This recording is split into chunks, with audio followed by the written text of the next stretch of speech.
Oi, gente, tudo bem? Mais uma videoaula com mais uma explicação e dessa vez do capítulo 6. O título do capítulo 6, quadro natural e regionalização. Do que? Do continente americano, tá bom? A primeira coisa que aparece aí no livro de vocês, na página 88, é esse mapa que mostra todos os continentes do nosso planeta. Continente americano, a Europa, a Ásia, a África, a Oceania e a Antártida. Então, o que nós vamos estudar?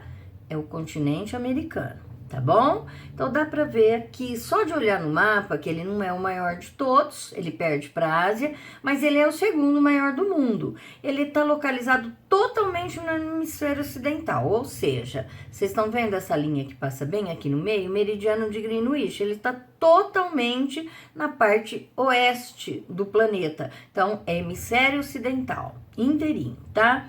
Os limites do continente americano, aqui ao norte, ele se limita aqui, olha, com o Oceano Glacial Ártico, a leste com o Oceano Atlântico e a oeste com o Oceano Pacífico, tá? Ele só não só não faz limite aqui com a Antártida, porque esse finalzinho aqui separa esse oceano, tá? Ele é cortado por 4 paralelos principais. Começando aqui da parte de cima do mapa, o Círculo Polar Ártico, aqui o Trópico de Câncer, que corta o México, ó, o Equador, que corta alguns países da América do Sul, inclusive o Brasil, o Trópico de Capricórnio, que também corta o Brasil, e o Círculo Polar Antártico, que não passa pelo continente americano. Dá para ver que é o único que não corta o nosso continente, tá bom? Vamos lá. O relevo. Na página 89 começa. Todo o mapa de relevo, gente, ele é pintado com essas cores. É uma convenção mundial que é internacional, né? Melhor dizendo, que todos os mapas de relevo são pintados assim. O que representa a cor verde no mapa de relevo? São os terrenos mais baixos e planos. E o amarelo, laranja, marrom, vermelho são terrenos mais altos. Conforme a altitude vai aumentando, a cor vai ficando mais forte. Então, só de olhar no mapa, a gente percebe onde estão as montanhas mais altas do continente americano, certo? E onde estão os terrenos mais baixos e planos, que são os verdes, tá? Então, aí, ó, no relevo do continente americano se destacam as 4 formas. Altas cordilheiras, todas elas as altas montanhas localizadas na parte oeste, tanto da América do Norte quanto da América do Sul. As planícies e as depressões no centro, essas partes mais verde, o amarelo bem clarinho aqui, são as partes mais baixas, tá? As planícies, depressões e tal. Os planaltos, as montanhas antigas do leste, então toda essa parte aqui que tá pintado de marrom clarinho, aqui ó, são os planaltos e eles podem reparar que eles estão localizados no leste, tá? Aqui nós temos planaltos também, mas esses planaltos são chamados aqui principalmente na América do Sul de altiplanos. Por quê? Porque são planaltos que estão localizados a altitude muito altas, no meio lá das montanhas, tá? Os planaltos antigos, eles estão localizados no leste do continente.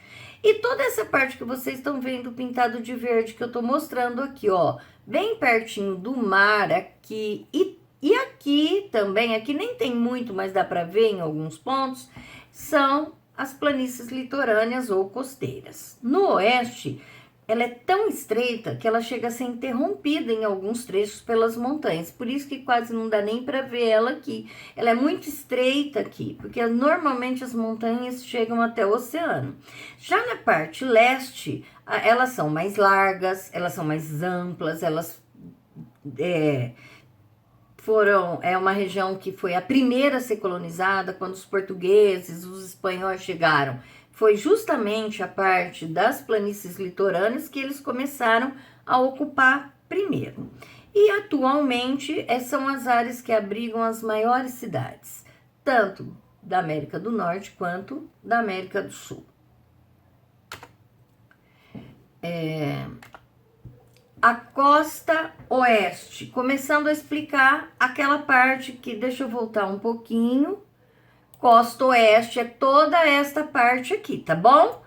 Então, a costa oeste predomina as montanhas, dá para ver no mapa que é quase toda pintada de marrom, vermelho, marrom bem escuro, são as maiores altitudes do continente, tá na oeste, e só de olhar no mapa também dava para vocês perceberem que vai desde lá do Alasca até o sul da América do Sul, tá? Localiza-se na área de choque de placas tectônicas.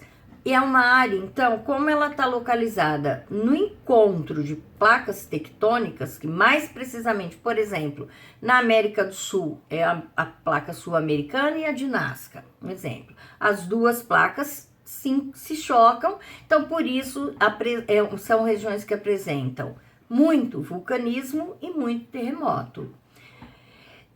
Todas as áreas que têm montanhas muito altas no mundo inteiro são áreas de encontro de placas tectônicas e são áreas que apresentam muito vulcanismo e terremoto. Não é só no continente americano que isso acontece, tá bom? A população nesta região é muito pequena, tá? Por quê? Porque como são montanhas muito altas, não existe grande concentração de população.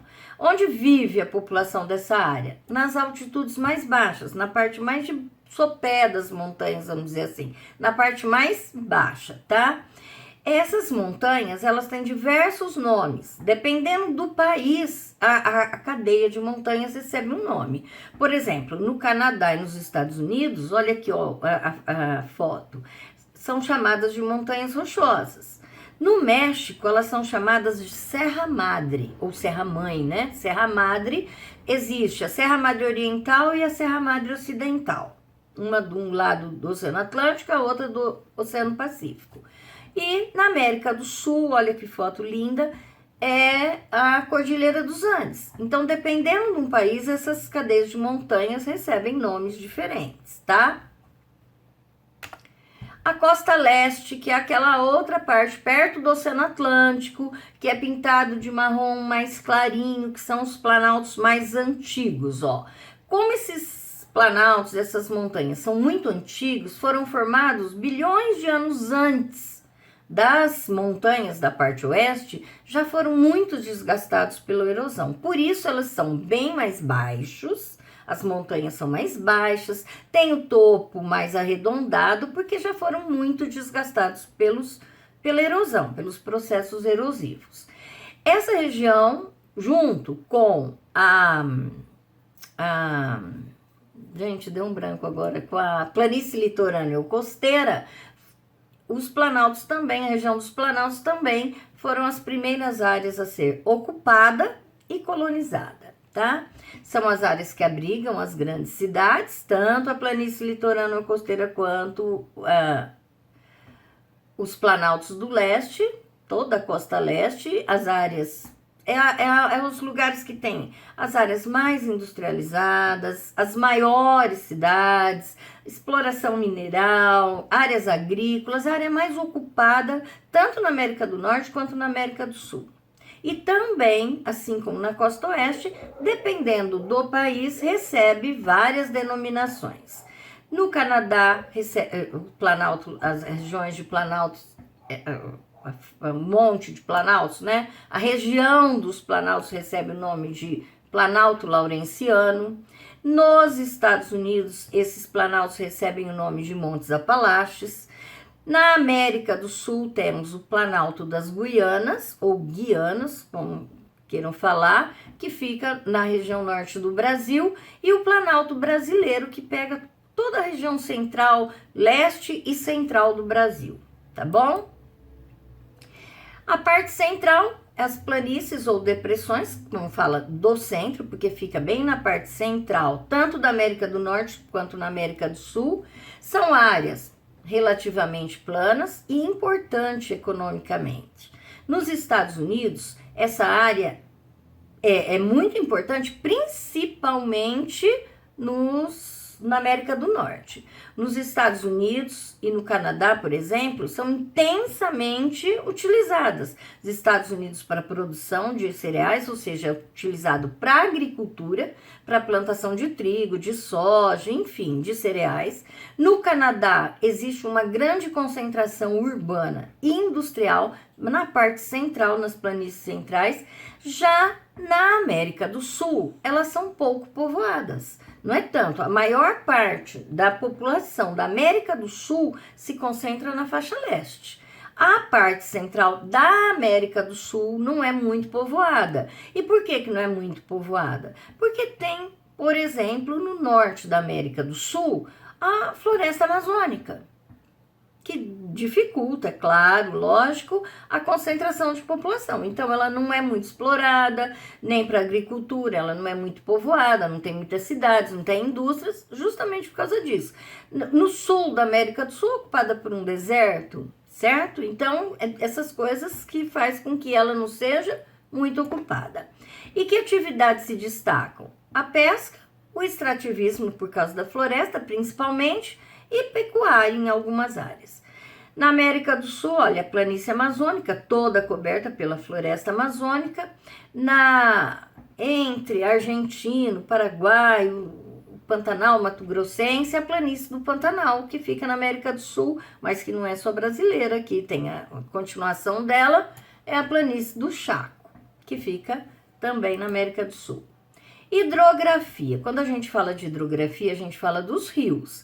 Este mapa não tem no livro de vocês, mas está aqui. Esse mapa, ó, toda essa linha mais forte aqui, está separando as vertentes. Então, ó, o que são vertentes? São os declives do terreno que orientam a direção dos rios. Então, por exemplo, uma montanha, rios nascem nos lugares mais altos, que são as vertentes. Então, dependendo da inclinação do terreno, se um rio nasce, por exemplo, do lado de cá, é lógico que ele vai correr para cá, a água vai verter para cá. É lógico que a água não vai subir e voltar para ir para lá. Se o rio nasce na mesma montanha, mas nasce do lado de cá, essa inclinação é que vai indicar a direção dos rios. Então, a vertente são esses declives que os terrenos têm e que orientam para onde o rio vai correr. E esses rios vão desembocar, por exemplo, esses que nascem nesse terreno inclinado, eles vão desembocar tudo para cá, esses todos para cá. Então, os rios, onde eles desembocam, onde eles vão terminar, é o nome da vertente. Então, por exemplo, esta daqui é a vertente ártica. Todos os rios que nascem ou aqui no Planalto, lá no Canadá, ou aqui nas montanhas do Canadá, se desaguar lá no Oceano Glacial Ártico, é a vertente ártica. Os rios que nascem aqui nessas montanhas rochosas, nos Estados Unidos, por exemplo, deságua no Oceano Pacífico, é vertente do Pacífico. Então, o nome da vertente é de onde onde o rio vai desaguar, tá? Centros dispersores de água são as montanhas ou os planaltos. Por exemplo, a vertente ártica, que centros dispersores ela tem? Que lugar alto que ela tem, que nasce rio e que vai desaguar nessa vertente? São dois centros dispersores, o Planalto Laurenciano aqui no Canadá ou as montanhas aqui no Canadá, o prolongamento das montanhas rochosas no Canadá, tá?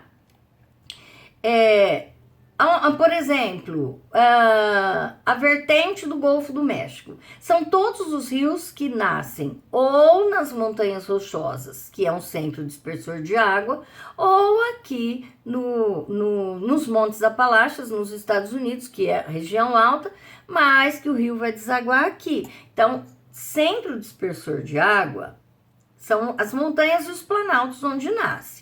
E vertente é a inclinação do terreno que vai orientar a direção dos rios. Espero que vocês tenham entendido, tá? Os rios podem ser agrupados na vertente ártica, todos os rios que nascem nos centros dispersores, não importa qual, mas vai desaguar na vertente ártica. A vertente do Atlântico Norte e do Atlântico Sul. Do Atlântico Norte e do Atlântico, desculpem, o Atlântico é do lado de cá, nisso. A vertente do Atlântico Norte e do Atlântico Sul. Então, não importa o centro dispersor de água. Nasceu aqui, ó, nos Montes Apalaches, Planalto Laurenciano, não importa. Desagou no Oceano Atlântico, na parte norte, é vertente do Atlântico Norte. Nasceu aqui no Planalto Brasileiro, por exemplo, desagou aqui no Oceano Glacial, no Oceano Atlântico, na parte sul, vertente do Atlântico Sul. A vertente do Golfo do México é aqui, não importa qual é o centro dispersor de água. O rio terminou, desagou no Golfo do México, vertente do Golfo do México, tá? Que é essa região aqui. E a vertente do Pacífico Norte-Sul, agora sim, vertente do Pacífico Norte e vertente do Pacífico Sul, tá? Bacias hidrográficas, esse coisa também não tem no mapa de vocês, mas para vocês entenderem. Ó, aqui dá para ver, um centro dispersor de água é uma montanha onde os rios nascem, tá vendo? Então, aqui é um centro dispersor de água, aqui é outro centro dispersor de água. O que é uma vertente? Aqui, os rios vão desaguar aqui, ó. Esse rio, o declive do terreno tá para cá, os rios vão correr para cá. O declive tá para cá, os rios vão correr para cá. E o declive tá para cá, todos os rios vão acabar jogando as águas dele aqui. A água desse rio aqui, ó, ele vai correr aqui, ele vai terminar aqui. Então, aqui seria uma vertente tal, tá? Agora, todas essas terras aqui, ó, que são banhadas por esses rios, o rio principal e todos os afluentes dele, que é chamado de bacia hidrográfica. Então, bacia hidrográfica é toda a região que é banhada por um rio principal e todos os seus afluentes, tá bom? Deu para entender? Principal rio da América do Norte, Rio Mississippi. Principal, ele é da vertente do Golfo do México. Ele vai desaguar no Golfo do México. É a maior bacia hidrográfica da América do Norte, junto com o principal afluente dele, que é o Rio Missouri. Então, o Mississippi e o Missouri, os dois juntos, eles formam são os dois rios mais importantes. Eles cortam os estados, atravessam, melhor dizendo, os Estados Unidos de norte a sul. Certo? O rio Missouri começa a nascer lá no norte dos Estados Unidos, aí ele encontra o rio Mississippi, que vai terminar lá no Golfo do México. Então, eles são importantíssimos, tá? Eles irrigam as terras das planícies centrais, porque eles atravessam a planície central, nascem nas montanhas rochosas, no oeste, ou nos montes Apalaches do leste, tá? Então, os afluentes deles, no caso. Nos Estados Unidos também existe a região dos Grandes Lagos. Deixa eu ver se eu coloquei. Olha aqui, a região dos Grandes Lagos é uma região formada por 5 lagos. Olha o nome deles aqui, ó, e tá na ordem: Superior, Huron, o Michigan, o Erie e o Ontário, que tá aparecendo só um pedacinho dele aqui, ó. Deveria ter trazido um pouquinho mais para cá, mas esse é o Lago Ontário. São 5 lagos. E eles estão bem na divisa entre o Canadá e os Estados Unidos. Então, eles servem de limite norte entre o Canadá e os Estados Unidos, mais para a parte leste. Eles são importantíssimos, porque esse último lago aqui, o Lago Ontário, ele tem ligação com o Rio São Lourenço, que vai desaguar no Oceano Atlântico. Então, ele serve de ligação. Os navios entram pelo Rio São Lourenço, atravessam o Lago Ontário, através de canais é ligado ao Erie, do Erie, através de um canal, é ligado ao Lago Huron, ao Lago Michigan e ao Lago Superior. São ligados, quer dizer, dá para se transportar uma enorme quantidade de mercadorias aí, tá bom? Principal rio da América do Sul é o Rio Amazonas. Ele não é um rio só nosso, ele não é um rio totalmente brasileiro, ele nem nasce no Brasil, ele nasce aqui, ó, lá no Peru, lá na Cordilheira dos Andes. E até ele tem outro nome, ele recebe o nome de Ucayali, depois ele recebe o nome de, quando ele entra no Brasil, ele recebe o nome de Solimões. E depois, quando o Solimões encontra com o Rio Negro, nome daquela dupla sertaneja, Rio Negro e Solimões, quando o Rio Negro encontra com os Solimões, daí para frente é que passa a se chamar Rio Amazonas. Mas tudo isso daqui é considerado um rio só, Rio Amazonas, Solimões, Rio Ucayali, Rio Maranon,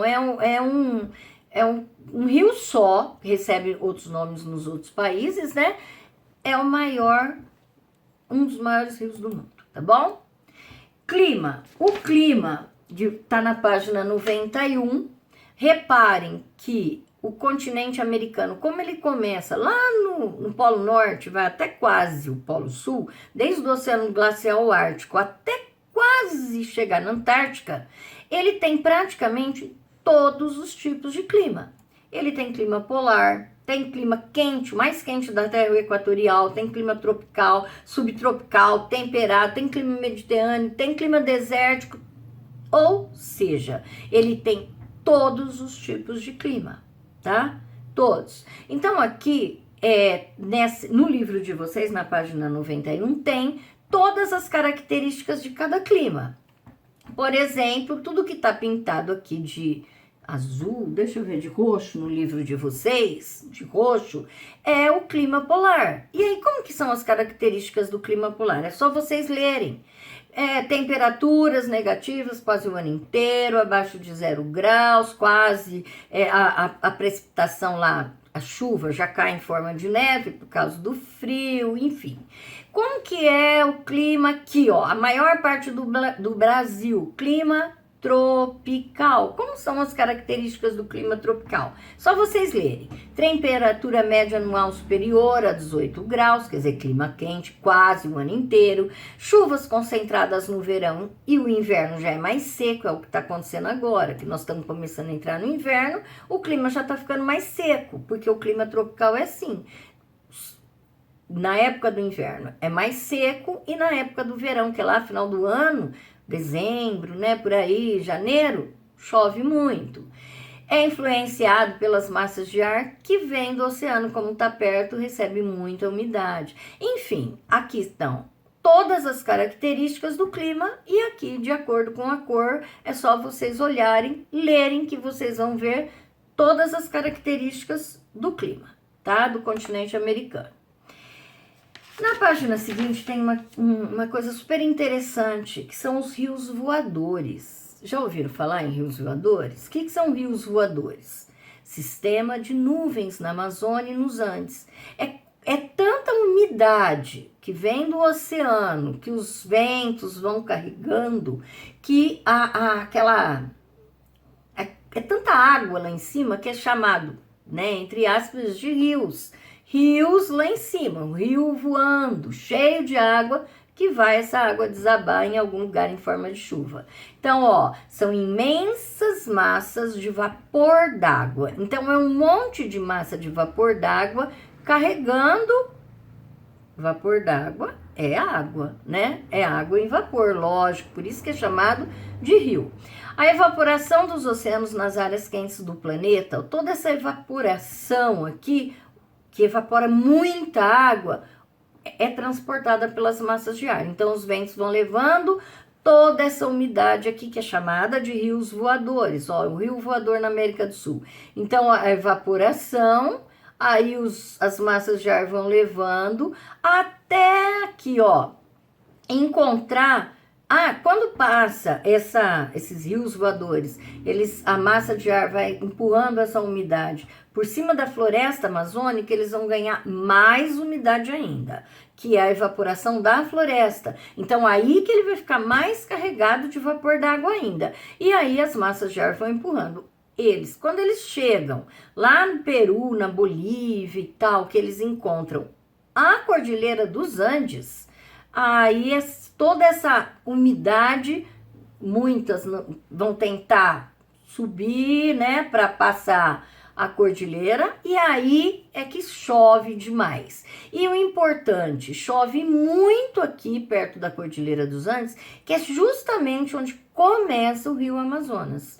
Onde está a cabeceira do Rio Amazonas. Por isso o Rio Amazonas é o rio que tem maior volume de água do mundo. Porque ele recebe água de chuva, que chove muito nessa região, chuva que chove muito lá perto da Cordilheira dos Andes, por causa desses rios voadores, e uma parte dessa umidade ainda, olha, dá para ver aqui que ela vai se espalhando por toda a América do Sul. Ela avança, olha aqui, ó, cadê onde tá aqui? Que ela avança no Brasil, no Paraguai, ela atinge até o sul do Uruguai, da Argentina, então ela vai espalhando essa umidade aí, ó. Vai provocar chuvas também, ó, no Brasil, na Argentina, no Uruguai, no Paraguai. Eles são muito importantes para a agricultura, lógico, né, por causa das chuvas, para a indústria e principalmente para o abastecimento de água em vários locais aí. Se vocês quiserem saber mais sobre esses rios voadores, que é bem interessante, é só vocês acessarem aqui, ó, eu deixei o link aqui, riosvoadores.com.br, que vocês vão saber mais sobre o assunto, tá bom? A vegetação, gente. O que é vegetação? Vegetação são as plantas nativas, aquelas que nasceram sozinhas.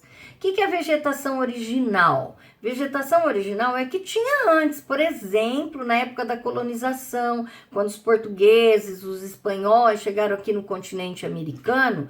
O que tinha aqui no continente americano? A vegetação original. Só que essa vegetação original, as florestas e tal, elas sofreram uma intensa redução. Por quê? Principalmente nessa costa leste aí, que é a área da planície litorânea costeira, dos planaltos, a parte das planícies centrais também, sofreram uma redução, uma diminuição, foram devastadas para ceder lugar para a construção das cidades, da agricultura, das indústrias, ou seja, para o desenvolvimento econômico. Então, a floresta de coníferas, também pode ser chamada de taiga, que tem lá no Canadá, ela é intensamente explorada para a produção de madeira e papel. No entanto, que o Canadá é um dos maiores produtores mundiais de papel e celulose, tá? As pradarias que ficam nas planícies centrais dos Estados Unidos, elas foram praticamente devastadas. Por quê? Para ceder lugar para agricultura e pecuária. O cerrado no Brasil, que também ocupa as planícies centrais ali, né, no Mato Grosso do Sul, Goiás, Mato Grosso, também o cerrado está sendo bem judiadinho, está sofrendo uma enorme redução para ceder lugar para agricultura e pecuária. As florestas tropicais, que cobria toda a região leste, próximo ao Oceano Atlântico, na América do Sul, foi das que mais sofreu devastação, principalmente desde a época da colonização, que vem extraindo madeira e para agropecuária, para ceder lugar para cidades, para as indústrias e tal. É um dos principais recursos naturais da América Latina, as florestas tropicais. Mas elas sofrem desmatamento até hoje, certo? Não terminou.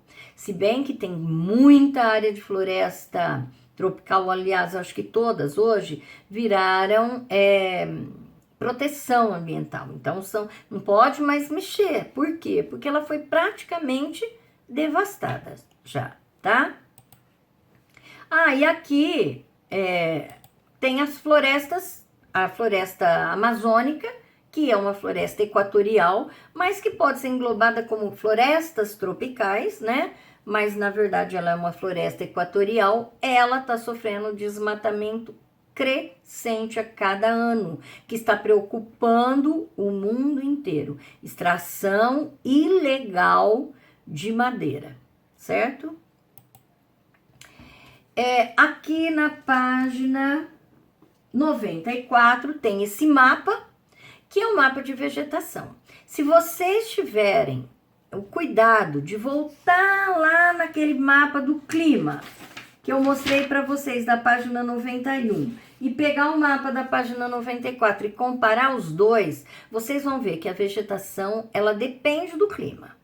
Clima polar, a vegetação é típica de clima polar. Por exemplo, o clima polar lá, que é o lilás, o roxinho, a vegetação é a tundra.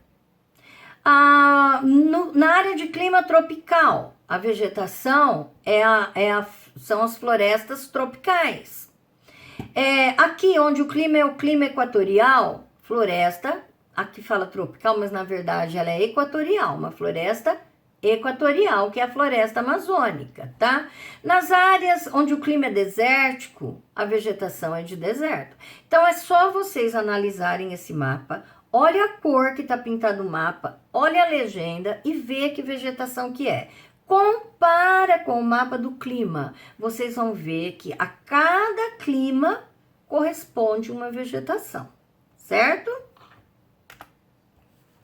Regionalização do continente americano. Que página está a regionalização? Está na página 95. Página 95, regionalização. O continente americano, ele pode ser, como eu já disse, ele vai desde lá do Ártico, lá do Polo Norte, do Oceano Glacial Ártico, até quase chegar na Antártida, tá? Até quase, não chega lá não, mas quase. Ou seja, ele é um continente muito, longitudinalmente, ele é comprido, né? Vamos dizer assim. Então, por isso, e reparem no mapa, que ele parece que ele tem 3 partes. Ele tem uma parte maior aqui, uma pequenininha aqui e outra maior aqui. Então, de acordo com a posição das terras do continente americano, ele pode ser dividido em 3 partes. Quando ele é dividido em 3 partes, a gente diz que essa regionalização se baseia no critério geográfico, na geografia, nas terras, na distribuição das terras, na localização dessas terras, certo? Então aqui, ó, tudo que está pintado de laranja nesse mapa é a América do Norte. E reparem que são só 3 países: Canadá, Estados Unidos e México. Mesmo assim, representa 55% do continente. Ou seja, mais da metade do continente americano inteiro é formado por 3 países: Canadá, Estados Unidos e México. Reparem que aqui em cima tem o Alasca. O Alasca, ele é um estado dos Estados Unidos. Os Estados Unidos têm 50 estados, 48 estados ficam aqui. Aqui tem 49, e o Havaí, que não está aparecendo, são ilhas, é o estado número 50. Não sei a ordem, mas se tiver ordem, mas são 50 estados. 2 estão separados daqui do continente. O Alasca, por isso que está escrito aqui EUA, Estados Unidos. A Groenlândia pertence à Dinamarca, é um país europeu, tá? Então, ele não faz parte, que não pertence nem ao Canadá, nem aos Estados Unidos, pertence a um país da Europa, a Dinamarca. Tudo que está pintado de vermelho, reparem que tem vermelho aqui e vermelho aqui, é a América Central, é a menor delas. Só de olhar no mapa dá para ver que é pequenininho, só 2% do continente, e é formado por um grande número de países. Aqui, esta parte aqui são 7 países. E aqui é um conjunto de ilhas. São várias ilhas, são chamadas de Antilhas, são as grandes Antilhas, as pequenas Antilhas e aqui as Bahamas. Então, esse conjunto de ilhas é chamado, também faz parte da América Central. Essa parte formada só por ilhas é chamado de América Central Insular. A parte formada daqui, que eu vou mostrar depois também, é a parte continental. Então, é América Central Continental, 7 países. E tudo que está pintado de verde é a América do Sul, formado por 13 países, sendo 12 países independentes, e esse país aqui, a Guiana Francesa, que pertence à França, é outro país da Europa. Então, a Guiana Francesa pertence à França, e o restante aqui pertence, são países independentes. E são 43% do continente. A regionalização, essa é uma forma só de dividir o continente americano. Então, ele é dividido em América do Norte, América Central continental, América Central insular, formado por ilhas, e a América do Sul. O outro critério de se dividir o continente americano é um critério chamado que se baseia não nas terras, não na geografia, não se baseia nas características naturais, se baseia na história de como foi colonizado, que povos colonizaram, foi exploração, não foi, na cultura, na língua falada desses países e nos aspectos socioeconômicos. Então, é um critério